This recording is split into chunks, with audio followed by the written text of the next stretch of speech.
یہ مکتب اسلام اصولوں کا مکتب ہے۔ آج آپ نے دیکھا ہوگا کئی مسئلہ یہ ہے کہ دین اور دین فہمی، کیوں لوگ آج دین سے بھاگ رہے ہیں؟ کیوں آج کی نیو جنریشن دین سے اتنی متاثر نہیں ہو رہی؟ کیونکہ دین سمجھانے والے، دین پھیلانے والوں نے دین نہیں سمجھائے۔ اب کسی نے دین کو نبی کی زلفوں میں پکڑ لیا، کسی نے دین کو کپڑوں میں پکڑ لیا، کسی نے پگڑی میں پکڑ لیا، کسی نے صرف دین داڑھی کو سمجھ لیا، کسی نے دین مسلح کو سمجھ لیا، کسی نے کہا دین یہ ہے کہ نبی اپنے زمانے میں مٹی کے برتن میں پانی پیتے تھے، مٹی کے برتن لاؤ۔ کسی نے کہا نہیں آگے مسواک رکھو، یہ دین ہے۔ تو ظواہر پر امت اتنی اٹک گئی، حالانکہ پورے قرآن میں نہ نبی کی پگڑی کا ذکر ہے، نہ کپڑوں کا ذکر ہے، نہ مسواک کا ذکر ہے۔ اور عجیب بات ہے، نہ قرآن میں نماز کی رکعتوں کا ذکر ہے۔ ایک چیز اہم ہے تو اس کا ذکر ہونا چاہیے۔ یہ بھی نہیں بتایا صبح کی نماز کتنی ہے، دوپہر کی نماز کتنی ہے، لیکن یہ بتایا ویل للمصلین الذین عن صلاتہم ساہون، وائے ہو نمازیوں پہ جو اپنی نماز میں سستی کرتے ہیں۔ یہ نہیں بتایا کتنی رکعت، لیکن کہہ رہا وائے ہو نمازیوں پہ۔ لا تقربوا الصلاۃ وانتم سکارا، نماز کے قریب نہیں آنا جب تم نشے کی حالت میں ہو۔ یہ نہیں بتایا کتنی رکعت، لیکن یہ بتا دیا کہ نشے میں نماز میں نہیں آنا۔ قرآن اصول کی کتاب ہے، اصول بتا دیا، نماز پڑھو، کتنی رکعت ہے رسول سے پوچھو، لیکن اصول سے نہیں مکرنا۔ اصول بتا دیا کہ نشے کی حالت میں نماز میں نہیں آنا۔ نشہ عمل شیطان ہے، رجس، اصول بتا دیا۔ اب کون سا نشہ کروں کون سا نہ کروں یہ بحث ہی نہیں ہے، اصول بتا دیا۔ کئی لوگ کہتے ہیں مولانا چرس کا نشہ جائز ہے، حرام ہے۔ کہا مولانا فلاں نے کہا چرس نجس نہیں ہے، نجاست کی بحث ہی نہیں ہے۔ جو چرس پیے گا نہیں وہ چرس رکھے گا کیا؟ نجاست کی بحث تب ہے جب بندہ جیب میں رکھے، اب بولے نجس ہے کہ نہیں ہے، میں نماز پڑھ سکتا ہوں کہ نہیں پڑھ۔ بھائی تو نے رکھا کیوں ہے بندہ خدا؟ ایک مرتبہ ہے کتا نجس ہے، مطلب اس کو اپنے پرائیویٹ حدود میں داخل نہیں کرنا جہاں بندہ عبادت کرتا ہے، اتنا قریب نہیں لانا اپنے ساتھ۔ ہاں اس کے دوسرے کام لے سکتے ہو تم۔ تو قرآن کس چیز کی کتاب ہے؟ اصولوں کی کتاب ہے۔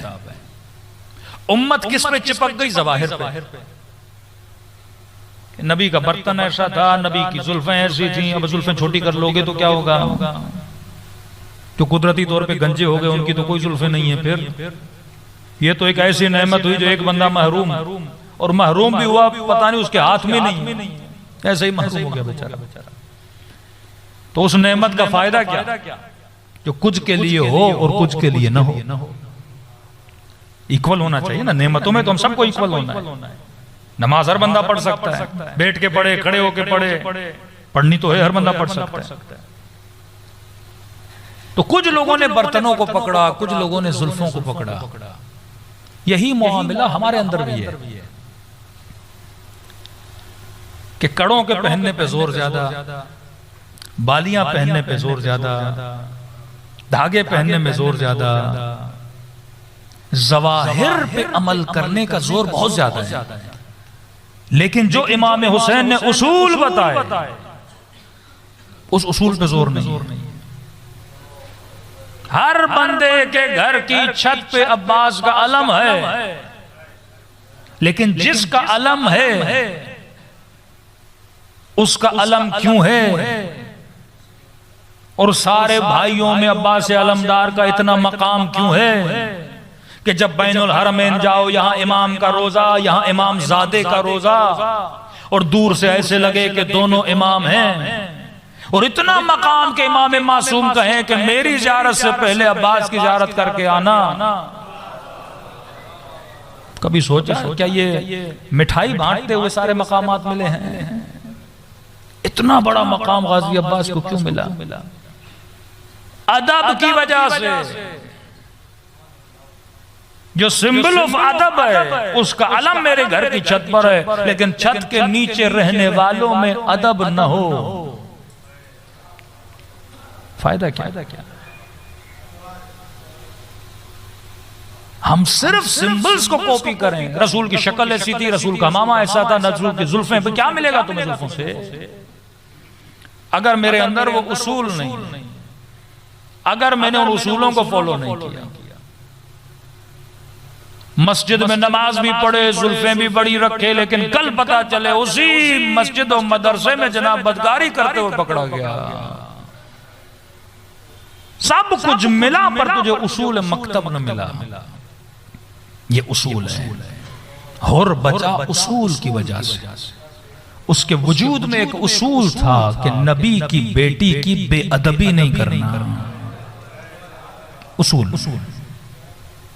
با ادب. ادب نہیں تو انسان کچھ بھی نہیں، اخلاق نہیں تو انسان کچھ بھی نہیں. اصول. وَلَا تَقُولُ لَهُمَا اُفٍّ. اصول بتا دیا، ماں باپ کو اف بھی نہ بولنا. یا رسول اللہ باپ میرا کافر ہے، آپ کو برا بلا بولتا ہے، گالیاں دیتا ہے. ڈانٹوں کا نہیں. یا رسول اللہ اس کی محبت اب میرے دل میں نہیں ہے جس کے دل میں آپ کی محبت نہیں. کا جانتا ہوں کیا کروں؟ کہ مدارا کرو، گزارا کرو. گزارا کرو. کئی مہینوں کے بعد یا رسول اللہ میرا باپ آپ کا عاشق بن چکا ہے، کہ تیرے گزارے کی وجہ سے.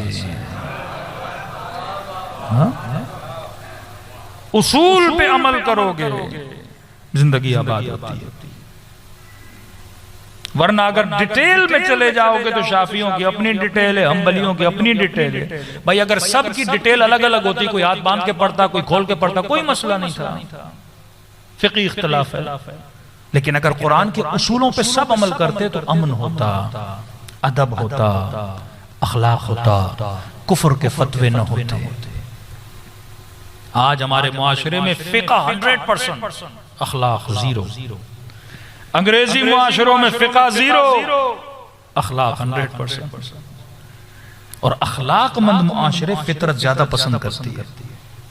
فقہ کا تعلق میری ذات سے ہے، اخلاق کا تعلق لوگوں کے ساتھ ہے.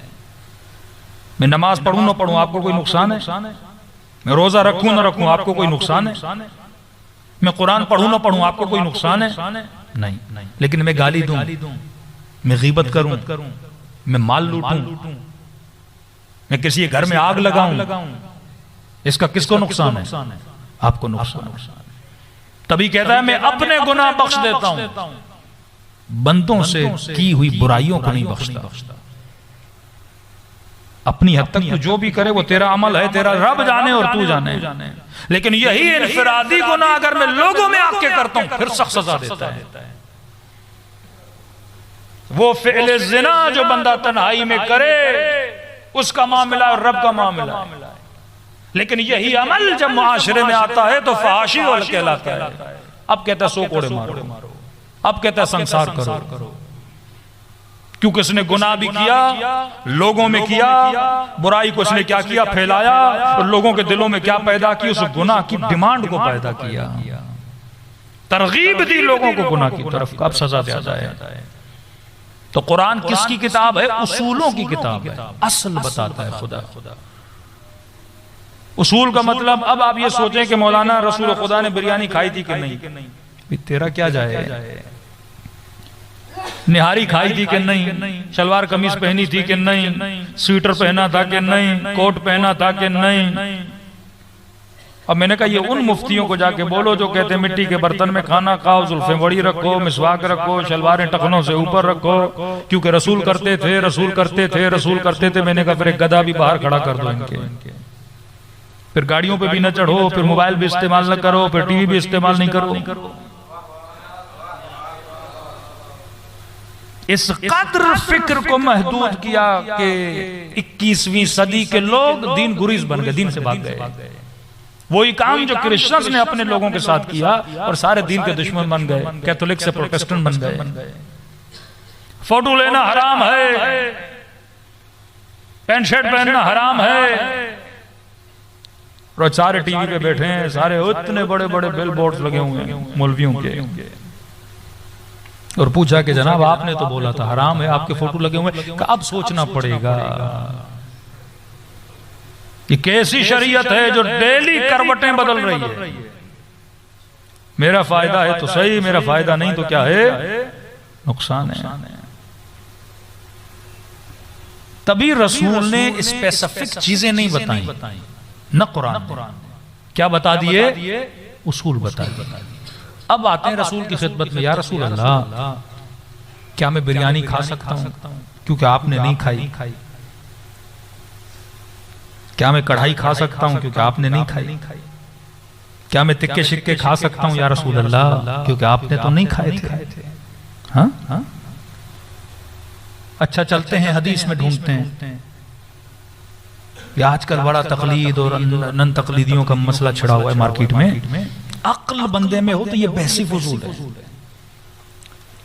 میں نے کہا جس طرح وہ مفتی جو لعنت کا منکر ہے لیکن لعنت خود ضرور بھیجتا ہے، لیکن اسے پتا نہیں میں لعنت بھیجتا ہوں یا نہیں بھیجتا.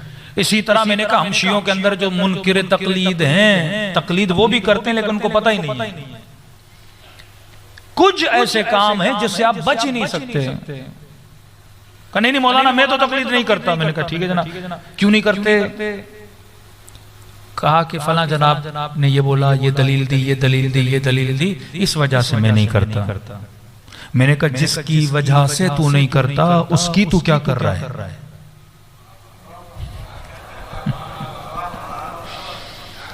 جس کے کہنے پہ تو نہیں کر رہا اس کی تو کیا کر رہا ہے؟ تقلید ہی کر رہا ہے نا. فرق یہ تو سستانی کے نہ کر، خمینی کے نہ کر، کسی نے کسی کی تو کر رہا ہے نا.